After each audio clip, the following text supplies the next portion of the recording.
Assalamualaikum warahmatullahi wabarakatuh.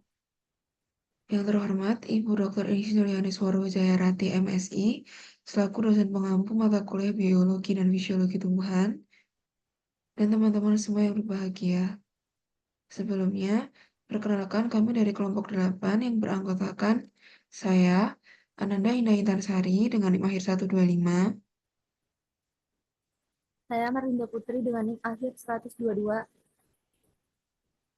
Pada kesempatan kali ini, kami akan mempresentasikan hasil diskusi kami mengenai cekaman kekeringan terhadap fisiologis tanaman dan adaptasinya.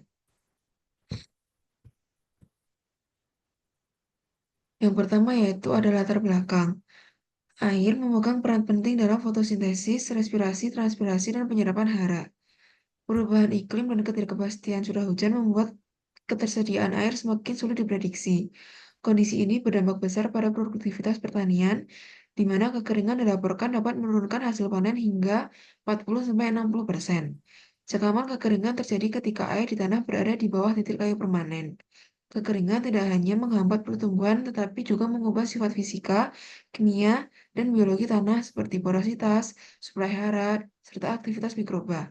Karena sifatnya yang kompleks, pemahaman mengenai interaksi tanah dan tanaman menjadi penting untuk menetapkan strategi adaptasi dan mitigasi kekeringan.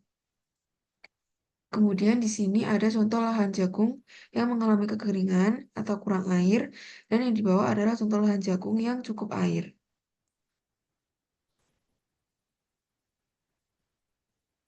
Rumusan masalah dan tujuan. Rumusan masalah. 1. Apa definisi dan karakteristik cekaman kekeringan dari aspek agronomi dan tanah? 2. Bagaimana mekanisme tanaman dan tanah berinteraksi menghadapi cekaman kekeringan? 3. Bagaimana bentuk respon tanaman terhadap cekaman kekeringan? 4. Apa bentuk adaptasi tanaman secara morfologi, fisiologi, dan anatomi dalam menghadapi cekaman kekeringan? 5. Bagaimana analisis studi kasus nyata dapat memperkuat pemahaman dampak dan strategi mitigasi cekaman kekeringan di lahan pertanian? 6. Apa rekomendasi solusi berbasis manajemen tanah untuk meningkatkan ketahanan tanaman terhadap kekeringan? B. Tujuan. 1. Mengetahui definisi dan karakteristik cekaman kekeringan dalam konteks agronomi dan tanah. 2. Mengetahui mekanisme interaksi antara tanaman dan tanah selama cekaman kekeringan. 3. Mengetahui respon fisiologis dan morfologis tanaman terhadap kekeringan. 4. Mengetahui bentuk adaptasi tanaman dari aspek morfologi, anatomi, dan fisiologi. 5. Menyajikan studi kasus nyata terkait dampak dan mitigasi kekeringan pada sistem pertanian. 6. Memberikan rekomendasi berbasis pengelolaan tanah soil manajemen untuk meningkatkan ketahanan tanaman.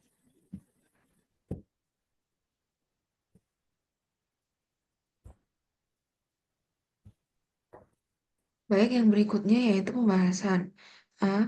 Definisi dan ciri cekaman kekeringan dari aspek agronomi dan tanah. 1. Pengertian dan ciri kekeringan pada tanaman. Cekaman kekeringan terjadi ketika tanaman kekurangan pasokan air sehingga proses fisiologis dan metabolisme terganggu. Kekeringan pada tanaman terjadi saat laju transpirasi lebih tinggi dibanding penyerapan akar dan menyebabkan defisit air internal. Kekeringan termasuk sekaman abiotik yang memicu perubahan fisiologis, hormonal, peningkatan asam absisat, serta penyesuaian osmotik seperti pembentukan prolin. Kekeringan ini muncul ketika kelembapan tanah turun di bawah titik layu permanen sehingga air tersedia hanya dalam bentuk terikat dan tidak dapat diserap tanaman. Kedua, ciri kekeringan pada tanah ditunjukkan secara fisika yaitu tanah akan mengeras, retak, pori mengecil, dan pergerakan air terhambat. Kemudian, secara kimia yaitu difusi hara menurun, pH dapat berubah, dan potensi munculnya ion toksik seperti Al meningkat. Kemudian yang terakhir yaitu secara biologi, yaitu aktivitas mikroba dan enzim menurun karena terbatasnya air sebagai medium reaksi. B. Mekanisme interaksi tanah dan tanaman menghadapi cekaman kekeringan. 1. Pembentukan prolin dan lain-lain mengakibatkan tekanan osmosis sel meningkat, sehingga kehilangan air menjadi terhindar dan tekanan turgor dapat dipertahankan. 2. H2O2 superoksida O2 merusak senyawa organik penyusun sel dan memberi efek buruk pada fotosintesis. 3. Akumulasi asam absisat memicu penutupan stomata, sehingga transpirasi menjadi berkurang. Namun penutupan stomata membatasi masuknya CO2 akibat laju fotosintesis terhambat. Di samping itu ada gambar tentang mekanisme cekaman kekeringan. C. Respon fisiologis dan morfologis tanaman terhadap cekaman kekeringan. Satu yaitu penutupan stomata dan peran hormon asam absisat. Tanaman menutup stomata untuk mengurangi kehilangan air melalui transpirasi. Proses ini dipicu oleh peningkatan hormon absisat yang dihasilkan akar saat mendeteksi kekurangan air dan dikirim ke daun sebagai sinyal stres. Penutupan stomata membantu menghemat air tetapi juga membatasi masuknya CO2 sehingga proses fotosintesis menurun. Kemudian yaitu penurunan fotosintesis dan degradasi klorofil. Kekeringan menurunkan kandungan klorofil A dan B serta rasio klorofil A-B. Akibatnya, kemampuan tanaman menyerap cahaya dan melakukan fotosintesis berkurang, sehingga pertumbuhan melambat dan produktivitas tanaman menurun signifikan.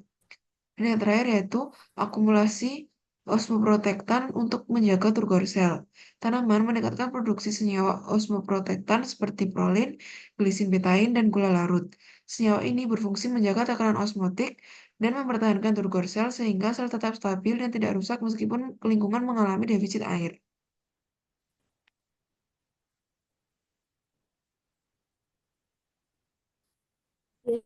Bentuk adaptasi tanaman secara morfologi, fisiologi, dan anatomi dalam menghadapi cekaman kekeringan. 1. Adaptasi morfologi. Tanaman mengurangi ukuran daun, membuat daun lebih tebal atau menggulung permukaannya untuk mengurangi luas area transpirasi. Perubahan ini membantu mengurangi kehilangan air ketika kondisi lingkungan sangat kering. Kedua, densitas trikorma, bulu daun meningkat berfungsi sebagai pelindung tambahan dengan memantulkan cahaya, menurunkan suhu permukaan daun, dan mengurangi laju penguapan. 3. Sistem perakaran mengalami kepanjangan dan pembesaran terutama pada akar primer dan akar lateral sehingga tanaman dapat menjangkau lapisan tanah yang lebih dalam untuk mencari sumber air cadangan. Terakhir, pada tanaman xerophyt, daun mengalami modifikasi ekstrim menjadi duri atau sisik seperti pada kaktus untuk meminimalkan area permukaan dan menurunkan kehilangan air secara drastis.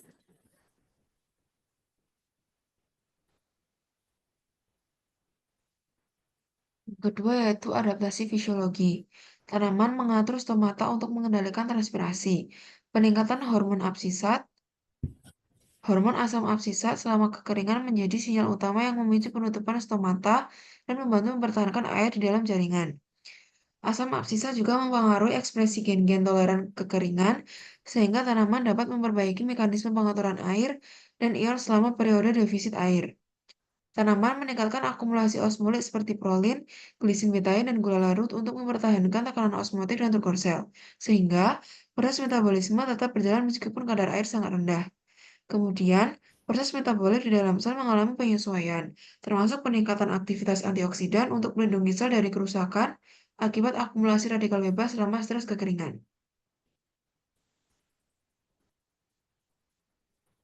3. Adaptasi anatomi. Beberapa tanaman membentuk jaringan arenkim untuk meningkatkan difusi gas dan efisiensi pertukaran oksigen saat kondisi kering menghambat pergerakan gas di jaringan akar. Lalu dinding sel film menebal sebagai bentuk perlindungan terhadap risiko kapitasi, yaitu pecahnya kolom air dalam pembuluh ketika tekanan air terlalu rendah. Penebalan ini menjaga kontinuitas aliran air ke bagian atas tanaman. Terakhir, diameter silam mengecil untuk mengurangi potensi terbentuknya emboli gelembung udara yang dapat menghambat transportasi air. Struktur silam yang lebih kecil dan kuat membantu tanaman mempertahankan suplai air meskipun tekanan tanah sangat rendah.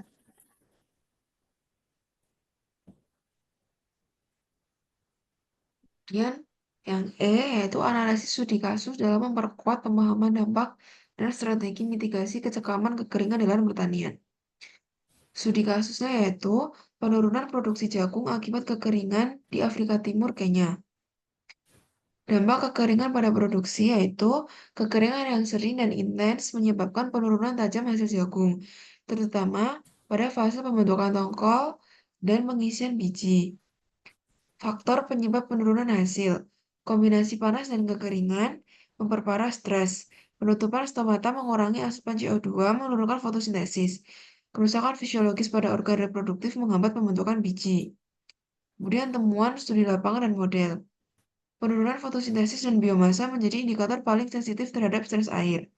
Varietas lokal memperlihatkan variasi toleransi. Beberapa tanaman lebih tahan kering namun memiliki hasil lebih rendah pada kondisi normal. Kemudian rekomendasi praktis yaitu menggunakan varietas jagung tahan kekeringan berdasarkan uji lapangan, menerapkan konservasi tanah seperti mulsa dan bahan organik untuk meningkatkan retensi air, dan menggunakan prediksi iklim untuk menentukan waktu tanam yang lebih tepat. Solusi untuk meningkatkan ketahanan tanaman terhadap kekeringan. Yang pertama itu ada agronomis, pupuk organik, guano meningkatkan kesuburan tanah dan daya simpan air. Lalu biochar menjaga kelembapan tanah lebih lama dan memperbaiki struktur tanah. Dan konservasi air, mulsa, irigasi tetes, dan penampungan air. 2. Fisiologis. Penyemprotan osmolit seperti sorbitol membantu tanaman mempertahankan turgor, meningkatkan klorofil, dan meningkatkan pertumbuhan saat kekeringan. Lalu penggunaan zat pengatur tumbuh yang mendukung toleransi kekeringan seperti hormon asam aksisat atau senyawa pemicu produksi antioksidan, mendukung penutupan stomata dan pengurangan laju transpirasi. 3. Pendekatan bioteknologi dan pemulihan tanaman, yaitu pengembangan varietas tahan kekeringan, seleksi genotipe unggul yang memiliki sistem akar kuat, efisiensi penggunaan air tinggi, dan toleransi fisiologis lebih baik. Lalu uji varietas di lapangan, memastikan adaptasi pada kondisi air terbatas.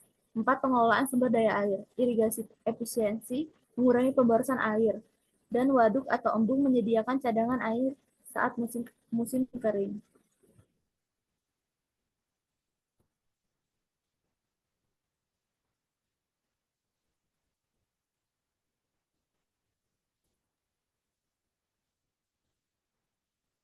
Yang terakhir yaitu kesimpulan. Berdasarkan hasil pembahasan dapat disimpulkan bahwa 1. Kekeringan terjadi saat ketersediaan air turun di bawah titik layu permanen, sehingga proses fisiologis tanaman dan sifat fisik kimia biologi tanah terganggu. Yang kedua, interaksi antara tanah dan tanaman selama kekeringan terlihat dari melemahnya gradien potensial air, penurunan aktivitas mikroba tanah, serta sinyal stres dari akar ke daun yang memicu penutupan stomata. Yang ketiga, respon tanaman terhadap kekeringan yaitu menutup stomata, menurunkan fotosintesis, meningkatkan hormon asam aksisat, serta menumpuk osmolit untuk mempertahankan turgor. 4. Akar memanjang, daun mengecil, sila menguat, dan mekanisme fisiologis diperbaiki untuk menghemat air dan mencegah kavitasi. 5. Studi kasus mengenai kekeringan yaitu menyebabkan penurunan hasil panen, contohnya yaitu jagung, terutama pada fase kritis dan diperburuk oleh panas serta rendahnya fotosintesis. Yang keenam, solusinya ialah dengan biochar, bahan organik, mulsa, irigasi efisien, varietas tahan kering, dan menggunakan penggunaan mikoriza dapat meningkatkan ketahanan tanaman terhadap kekeringan.